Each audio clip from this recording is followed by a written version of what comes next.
Assalamualaikum warahmatullahi wabarakatuh. Saya Fetnizah Juniantito. Saya merupakan ketua peneliti dari penelitian yang berjudul Potensi Apigenin untuk terapi sirosis hati yang diinduksi oleh tioacetamid pada hewan model.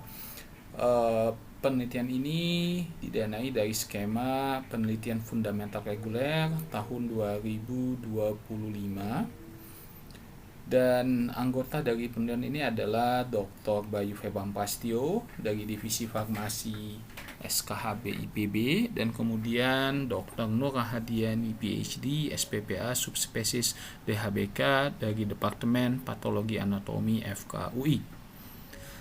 Mengenai profil penelitian kami, pertama kami akan menjelaskan latar belakangnya, yaitu adalah penelitian mengenai penyakit hati kronis yang disebut sirosis, dan sirosis ini ditandai dengan terbentuknya jaringan fibrosis, dan pada saat terjadi fibrosis itu akan ditandai juga oleh adanya perubahan pada ekspresi beberapa gen dan gen dari faktor-faktor fibrogenik seperti TGF-beta1, kolagen 1A1, TMP1, serta MMP9. Nah, sampai saat ini sendiri terapi untuk sirosis itu masih terbatas pada terapi menggunakan cangkok organ, dan itu sangat sulit dilakukan di Indonesia sendiri. Saya rasa sangat jarang dilakukan, dan salah satu terapi yang bisa dilakukan adalah untuk meringankan sirosis adalah dengan menggunakan teori pendamping. Salah satunya adalah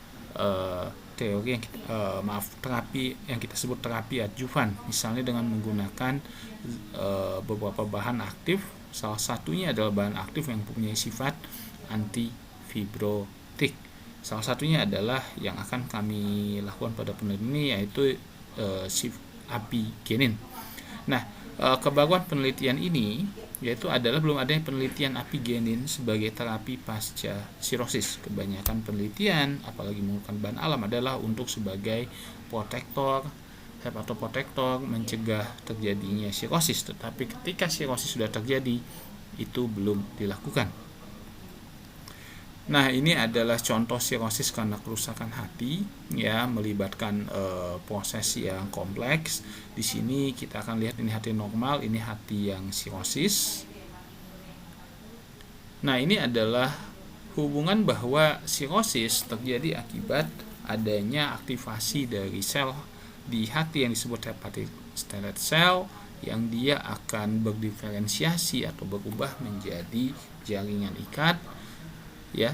Dan ketika dia berdiferensiasi menjadi jaringan ikat, akan ada pengaruh dari faktor-faktor fibrogenik, misalnya TGF-beta, ya. Dan kemudian pada saat terjadi fibrosis, sequence defibrosis atau fibrogenesis itu juga akan terjadi karena adanya aktivitas dari protein-protein, enzim seperti matriks metalloproteinase, dan protein seperti tissue inhibitor metalloproteinase. Nanti kita akan melihat bagaimana ekspresinya.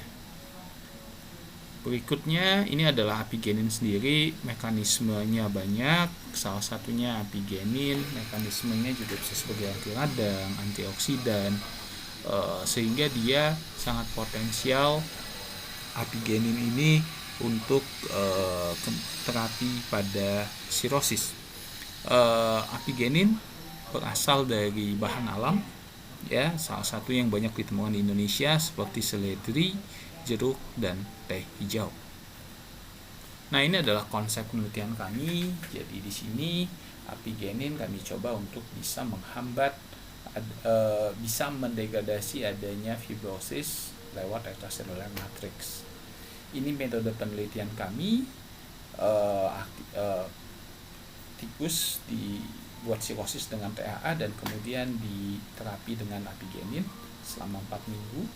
Hasilnya menunjukkan bahwa data biokimia darah, apigenin data biokimia darahnya lebih rendah.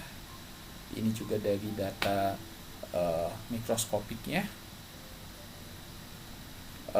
bagian sirosis dan infiltrasi sel-sel radang yang lebih sedikit, ya, dan ini adalah sirosis yang terbentuk. Dari scoring histopatologi hati juga lebih rendah pada saat setelah terapi dengan apigenin. Kami konfirmasi juga dengan menggunakan imunostokimia galaktin 3. Seperti ini hasilnya. Dan ekspresi RNA ternyata juga menunjukkan adanya perubahan yang menunjukkan bahwa fibrogenesis terhambat dan terjadinya fibrolisis. Ini skemanya dari penelitian kami bahwa apigenin bisa menurunkan tingkat fibrosis pada kasus sirosis hati di hewan model. Kesimpulannya, apigenin yang efektif dapat digunakan sebagai terapi adjuvan untuk terapi pendamping pada sirosis hati, dan ini akan potensial dilakukan untuk uji preklinis di manusia. Itu saja, terima kasih. Wassalamualaikum warahmatullahi wabarakatuh.